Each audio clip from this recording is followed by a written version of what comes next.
oración puede resolver una peste. Sería posible que orando podría cambiar la situación. No sé, ¿tú qué crees? En las semanas pasadas he estado leyendo varios artículos y entrevistas de un famoso profesor israelí, se llama Yuval Harari, y es profesor de universidad, un analista de prestigio al que consultan muchas personas famosas, importantes, mismo como Angela Merkel, la presidenta de Alemania, y él ha escrito varias cosas sobre la situación actual y algunas me parecieron interesantes. Una de ellas, aunque no es la que quiero realmente tratar en esta noche, es que dice que hace falta un liderazgo mundial colectivo. Decía, hasta hace poco Estados Unidos era el líder mundial, pero han cambiado. Ahora Estados Unidos se centra solo en su propio país, en pensar en ellos y no se preocupan por los demás países del mundo. Entonces ya hay una falta de liderazgo mundial y decía que hace falta una coalición de la voluntad, que sea un gobierno colectivo, porque es peligroso si todo el poder estuviera en manos de una nación.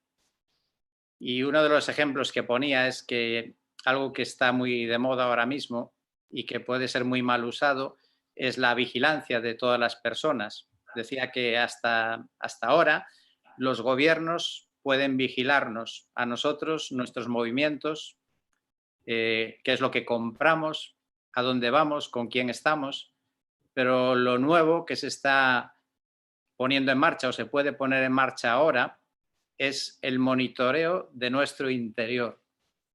No solo de lo que hacemos, dónde estamos, por dónde andamos, sino qué es lo que sentimos, qué es lo que pensamos, cómo estamos. Bueno, lo que hacen es usar unas pulseras que se monitorea con ellas la temperatura, la presión sanguínea y el ritmo cardíaco con la excusa de saber si alguien puede estar infectado con el virus y en el futuro pues cualquier otra enfermedad que pudiera ser importante. El problema es que con ese sistema el gobierno podría saber, por ejemplo, si escuchas a un líder mundial o un político hablando, si estás de acuerdo con él o no. Y eso podría ser usado por un gobierno dictatorial pues para ir contra las personas que no estén de acuerdo con los dirigentes o con la opinión mayoritaria. Y él decía que algo así era inimaginable hasta hace poco, pero que ahora comienza a ser posible. Y es curioso porque alguien que es un ateo esté hablando y diciendo cosas que coinciden con aquellos que conocemos la Biblia, con las profecías que hablan de lo que va a ocurrir en un futuro. No sabemos si es lejano o cercano, pero coincide con lo que él está diciendo en esa línea. Pero el otro punto importante que trató en varias de estas entrevistas, una de ellas con Iñaki Gabilondo, decía que ha perdido credibilidad tanto los políticos como los gobiernos del mundo, la prensa. Sin embargo, la gente tiene una confianza total en la ciencia. La gente confía en la ciencia por encima de todo. Y ponía un ejemplo y decía, fíjate, grandes religiones muy poderosas que nunca estarían dispuestas a sujetarse a nadie, en esta ocasión, tanto la religión judía como la cristiana o la musulmana, todos ellos han cerrado sus lugares de culto, adoptando las medidas recomendadas por la ciencia. Y él decía que eso es lo que tenemos que aprender de esta situación y aplicarlo a otros aspectos de nuestra vida. Y decía, mira, un virus es un virus y hay que entender lo que es, cómo se reproduce y no pensar en otras cosas que pueda haber detrás. No hay nada más. Y también hablaba del problema de la muerte. Y él dijo, al contrario de lo que enseñan las religiones, para los científicos la muerte no es un decreto divino, es simplemente un problema técnico. Los humanos, dijo él, mueren no porque Dios lo haya dicho, sino porque hay algún problema técnico y por lo tanto tiene una solución técnica. Y siguió diciendo, mientras en la época medieval la actitud principal era la resignación ante los designios divinos, actualmente se aprecia que debe ser un fallo humano que se podía haber previsto. Suponemos que la humanidad tiene el conocimiento y las herramientas necesarias para frenar tales plagas. Y si una enfermedad infecciosa se sale de control, se debe a la incompetencia humana más que a la ira divina.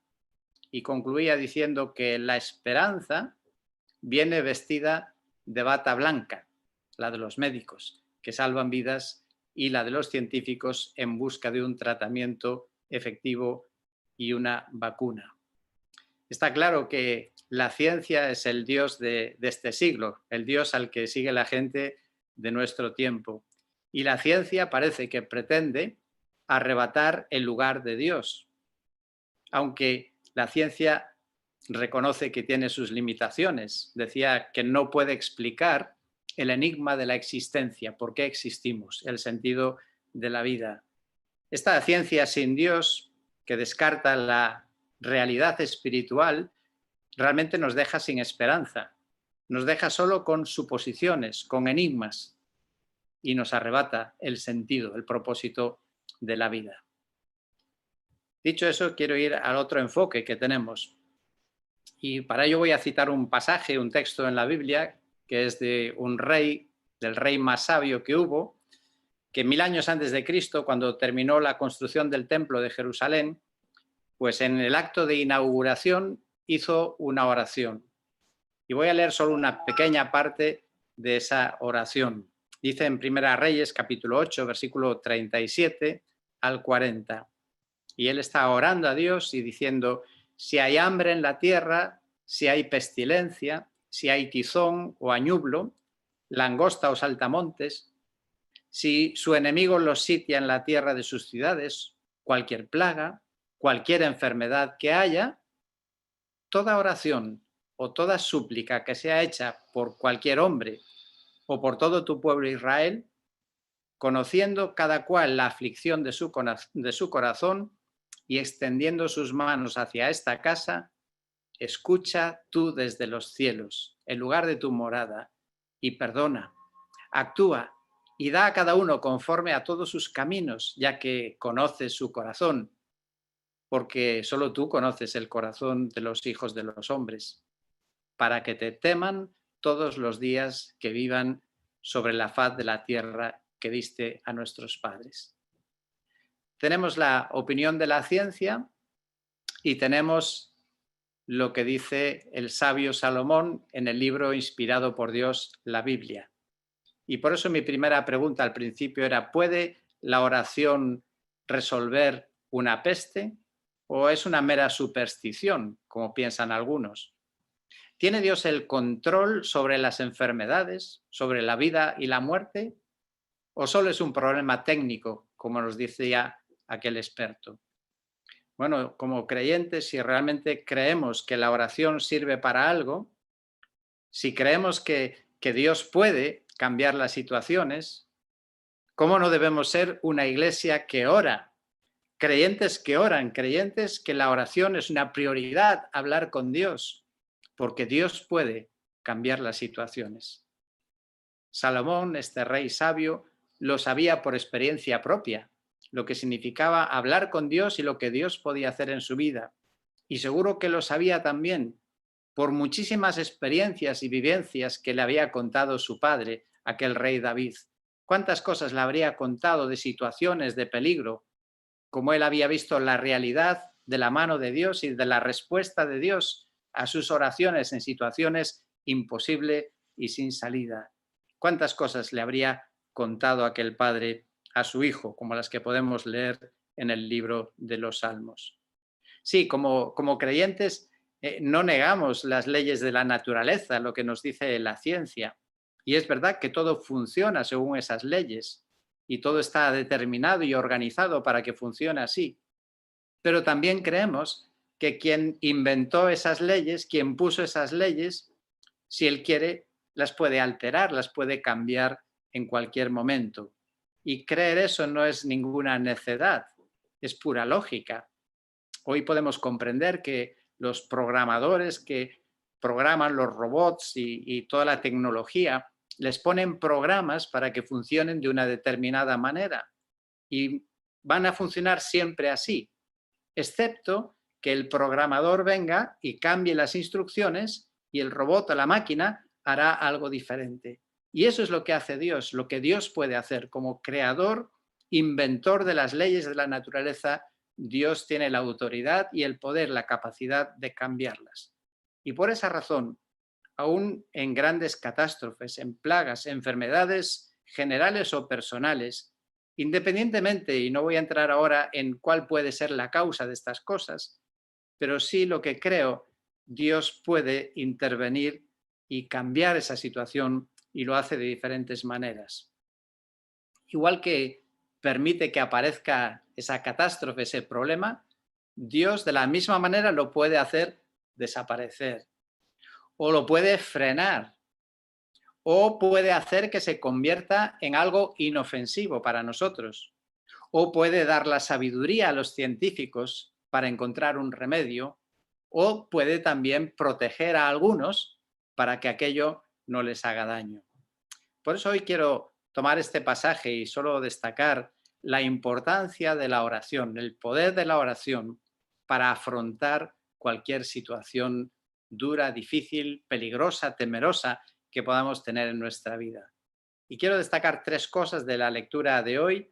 La primera es que Salomón daba por sentado que el pueblo de Dios, si se ve en una situación catastrófica, en su aflicción, lo que va a hacer es orar y clamar a Dios.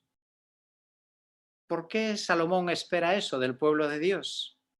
¿Por qué debería el pueblo de Dios ponerse a orar cuando hay un problema serio, importante? Bueno, porque el pueblo de Dios cree que Dios puede cambiar esas situaciones. Y lo creemos porque Dios es creador y es todopoderoso. Nada es imposible para Dios. Lo creemos porque hay evidencias para creer que Dios puede hacerlo porque lo ha hecho en tiempos pasados. La lista sería innumerable. Plagas de Egipto, las serpientes mortíferas en el desierto, los leones que no se comieron a Daniel, los amigos de Daniel que fueron lanzados al horno de fuego y no se quemaron, y tantas personas curadas de enfermedades a lo largo de los tiempos. Sí, Dios escucha, Dios es real, Dios responde, la oración puede cambiar nuestras vivencias. Y la fe y la oración tienen que ir de la mano. Si tienes fe, vas a orar. Y uno ora si tiene fe. Gracias a Dios por la ciencia. Sí, a mí me encanta la ciencia. Y creo que es una bendición de Dios, que también viene de Dios la ciencia.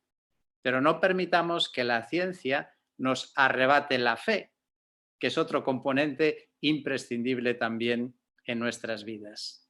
Así que Salomón espera que el pueblo de Dios, los creyentes, si se ven en una situación de aprieto, de apuro, su reacción será orar, porque Dios puede cambiarlo. La segunda cosa que nos decía en esta oración Salomón es que debe ser una oración que sale de nuestra angustia del corazón y también de la humildad de buscar el perdón de Dios. Sí, todos los males que ocurren en el mundo son resultado del pecado de la humanidad. Bueno, tal vez no necesariamente de un pecado personal, de un pecado directo o indirecto, de mi pecado o el pecado de otras personas. Pero en realidad ninguno de nosotros estamos libres de pecado. ¿Cuántas veces ofendemos a Dios? ¿Cuántas veces hemos desobedecido sus mandamientos? ¿Cuántas veces tal vez simplemente hemos dudado de Él o le hemos ignorado en nuestra vida? Y en el mundo en el que nosotros estamos, en el mundo occidental, ¿cuánto estamos contribuyendo a la destrucción de su creación, de la naturaleza? ¿Cuánto estoy contribuyendo yo a la contaminación, al consumismo insostenible y indirectamente a la injusticia social? Sí, todos somos responsables de los males y por eso siempre debemos de acercarnos a Dios con confesión, pidiendo el perdón de Dios, buscando que Dios perdone para que pueda traer sanidad y bendición a nuestra tierra. Y Dios siempre dijo, y lo hace, es que Dios responde a los humildes. Sí, a Dios no le podemos ir con exigencias, reclamándole nada, no tenemos derecho. Pero si nos acercamos con la humildad de aquel que es necesitado, decía esta figura tan gráfica Salomón en su oración, los que extienden sus manos hacia él, como el que está pidiendo la ayuda, como aquel que pide la limosna en una caridad. El que va con esta actitud, Dios le va a responder. Hay una historia en el libro de los Hechos, en el inicio de la Iglesia, que es muy ilustrativa. ¿Os acordáis de los apóstoles Pedro y Juan? Iban al templo a orar y en la entrada se encontraron con una persona que era coja de nacimiento. ¿Y qué hacía allí? Pues lo único que podía hacer para sobrevivir, pedir limosna. Y cuando vio a Pedro y a Juan, tal vez dijo, estos son unos buenos hombres, tienen buena cara, y les pedía una limosna. Y él esperaba solo una limosna. Sin embargo, recibió algo mucho más grande, recibió la sanidad, que le dio la salud para poder trabajar después seguramente y ganarse la vida. Y así es, cuando nos acercamos en humildad a Dios, Dios tiene el poder para hacer cosas que ni siquiera nos pasan por la cabeza, como aquel cojo. Y finalmente, en la lectura de hoy, también nos da una clave acerca de qué es lo que puede mover a Dios para intervenir en nuestras necesidades. Sí, claro, su compasión, evidentemente, su misericordia, pero hay algo más, y en el último versículo, en el 40 que leíamos, también dice que Dios hace las cosas si va a tener un propósito, un sentido, si va a hacer que eso sirva para que nosotros tomemos en serio a Dios, para que le busquemos con mayor compromiso, con mayor intensidad. Decía, para que te teman todos sus días. Bueno, Dios puede hacer cosas para eso, para que entendamos y comprendamos lo importante que es Dios, la necesidad que tenemos de Dios, que tenemos que tomarle en serio en nuestras vidas si queremos que nos vaya mejor. Porque la oración no es simplemente un sos de pedir auxilio, una llamada de auxilio, que lo es también, pero es una relación con Dios y lo que Dios quiere es una relación permanente en nuestras vidas. Y Dios siempre nos enseña en la Biblia que Él va a hacer lo que vaya a contribuir a su honor, a su gloria, para testimonio a otros. En esa misma oración de Salomón, un poco más abajo, pues hablaba de eso, que los extranjeros van a oír cómo el pueblo de Dios ora a Dios, pide a Dios y Dios tiene misericordia de ellos y les bendice. Y dice, entonces los extranjeros van a querer venir y van a querer venir a orar también, porque ven que en el pueblo de Dios hay un Dios poderoso, un Dios que responde a nuestras angustias y a nuestras necesidades. Y estoy convencido, y el otro día os compartía de una carta de Italia, que seguro que hasta en este momento, en lo que está pasando en el mundo, si se hiciera un estudio estadístico y se comparasen las cifras de personas afectadas por el coronavirus, probablemente hay menos entre los creyentes, entre aquellos que claman y buscan a Dios, probablemente hay menos personas afectadas en proporción con la misma población que no son creyentes, porque Dios responde también a la oración en nuestras enfermedades y ante la muerte y ante los peligros. La enfermedad, la muerte, es algo más que un problema técnico. Tiene que ver con nuestra relación con Dios. Y Dios a veces permite situaciones como estas para llamarnos, para que veamos que no todo está la solución en manos del hombre, que necesitamos a Dios. Y por eso, un día como hoy, días como hoy, venimos a orar, porque creemos en Dios, creemos en lo que Dios puede hacer y por eso oramos. Entonces termino preguntándonos, si orásemos más, ¿qué podría hacer el Señor?